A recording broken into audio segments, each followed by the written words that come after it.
Hey rookies, are you looking to buy an investment property but you're not sure where to start? Well, in this video, I'm going to show you 4 ways how you can buy your first investment property in this market. Let's do this.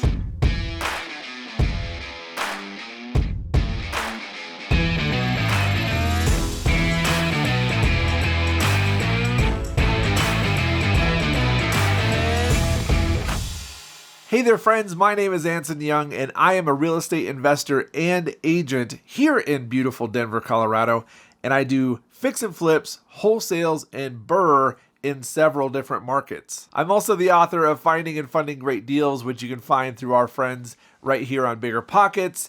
That's who I am, and since you're right here on the Rookie Real Estate channel, please give them a like, a subscribe, leave a comment down below. And I would love to read anything that you write down there. So write something that you got from this video. That would be amazing. It's definitely a crazy world out there. Is the market red hot? Is it cooling off due to interest rates? Is there still 100 offers on a property that's going for $200,000 over list price, no inspection, no appraisal, and you have to sign away your firstborn child? Is that still going on? Okay, fine. I'll sign them away. Yeah. That was my favorite one. Can you still buy a property in this market? And the answer, of course, is yes. But you have to acknowledge the reality of the market that we're in, and you have to have all of your ducks in a row before you get started. So if you hope to win, that's where I come in to help. So let's get this going. The first thing is to know your strategy.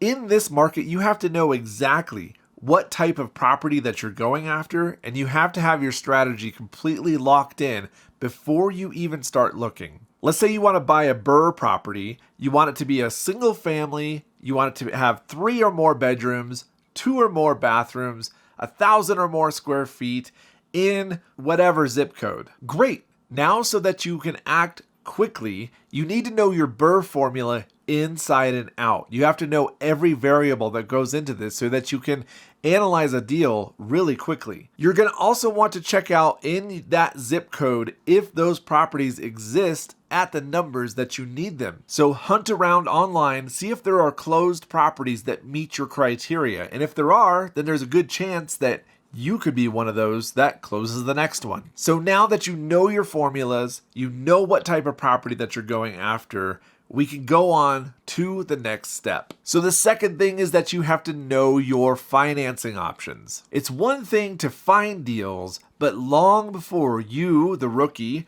are putting in offers, you have to know how you're going to pay for those deals. Having multiple options doesn't hurt either, so that you have multiple tools in your tool belt when it comes to financing a property. So instead of getting one pre-approval, let's explore some other options as well. So you've talked to your credit union, your bank, your mortgage officer, your lender, whoever that is, for your conventional 30-year loan.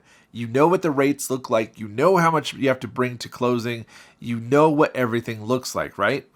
You got your pre-approval, right? Please tell me you got your pre-approval. If you want to supercharge your conventional loan, find a lender that is closing your loan like cash. So it makes it look like you have a cash offer. There are lots of banks and entities that are coming out with this cash to close option. So you close the offer like cash and then they refinance you or they finance you into a 30-year option. So it's a great way to win deals. If a seller has 4 or 5 offers on the table and most of them are financed and yours is cash, which one looks better?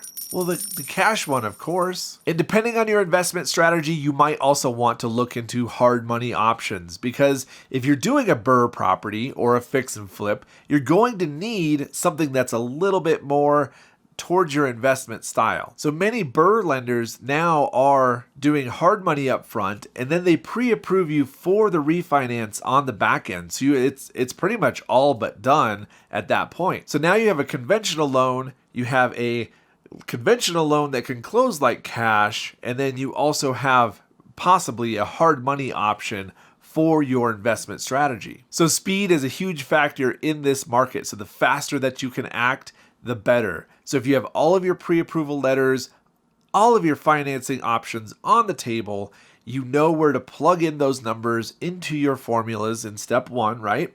You know all your formulas. Now this is one of the variables in step 2. Knowing your financing options of how you're going to pay for this, you can move much quicker. So the third thing is that you need to know the market and what to expect. If you know that right now in this market that you have to get out to a property on the first day of the listing to put in an offer right away, that you're going to be offering more than the list price, that you're going to be waiving some of your inspection and some of your appraisal, then you can't really be surprised that that's just the reality of the market right now. If you go into this buying market and you know exactly what to expect, and you're okay with that, if it works for your business model, if it works for your numbers, then you can actually use some of those things to your advantage as you move forward. Now, this sort of thing might be a little bit hard for a rookie to latch onto and keep tabs on, but if you have a good agent or a good lender, they should be able to give you a good temperature check of the market on a week-by-week basis of what's going on and what's changed. Part 4 is know where to find deals. Your deal finding strategy will very much depend on your goals. So if you want to close one rental this year, then that's a much different deal finding strategy that you need to set up over, let's say you want to find 12 flips this year. Let's stick with that one BRRRR that we talked about throughout this whole video and go from there. First thing I would do is hire an agent. Now you can network and get referrals to find a good agent who understands investing, who has worked with somebody that you know, or that comes highly recommended from somebody that you trust. Or, hey, BRRRR actually has an agent finder that has a bunch of investor-friendly agents who have raised their hand and said, I want to work with more investors in this market. And you just go in there, set up your criteria, talk to a few agents, and then really figure out from there who you want to work with. That's biggerpockets.com/AF. Once you've found a few that you've talked to, that you've interviewed, you're going to really want to let them know what kind of property that you're looking for and what you want to do with it. A good agent that understands investing and understands you and is good to work with can actually feed your entire real estate investing business in this model. If you're looking for a couple of BRRRRs a year, 1 or 2 good agents could easily get you those deals, no problem. The second thing I do is find a wholesaler or 2 or 3. Again, you're going to have to network and you're going to have to get referrals on good wholesalers in your market, because a good wholesaler could easily feed your entire real estate business in this model. Of course, you're going to want to vet them, to interview them, to figure out that they're actually closing deals, actually getting good deals, all of that good stuff. You're going to feed them your criteria of exactly what kind of property you're looking for in what area,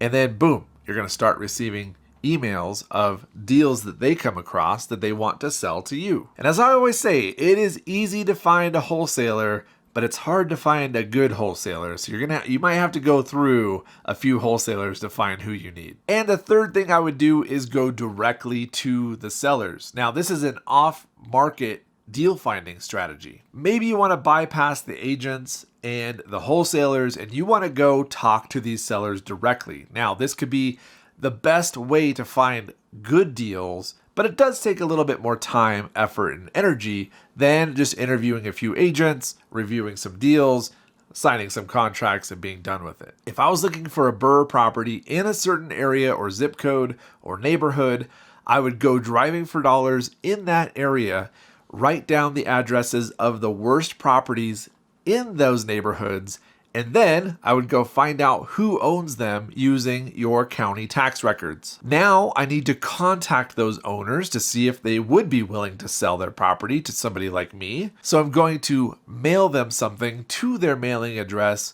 or I'm going to call them. If you want to find a phone number, just enter in the address into Google. A lot of times it'll pop up with whitepages.com or People Finder, something like that, where there are known phone numbers to that address. Start there. Now, if you go driving for dollars, if you find 100 properties and you consistently contact them, either calling them or mailing them, you should be able to find those 1 to 2 BRRRR properties that you're looking for in that pool of properties. But again, this does take a little bit more work. Now you have to find the deal, you have to track it down, you have to negotiate it, you have to lock it up under contract, and then you have to go close on it. You have to do all the heavy lifting, but a lot of times you can find a better deal than on market or from a wholesaler sometimes. For a bonus fifth thing that you could do, check out the BRRRR Bootcamps. There are several bootcamps in there to help you get started even faster if you need a little bit of accountability, if you need some more information, if you need a step-by-step program on finding your first deal or whatever that looks like. The bootcamps are there for a reason, and hundreds of people have gone through them already and have seen success. So check that out too. So there you have it. Take these 5 steps and go out there and take some massive action. Again, my name is Anson Young. If you want to hear more from me, check me out on Instagram or YouTube. And until then, happy investing. Good luck out there, rookies.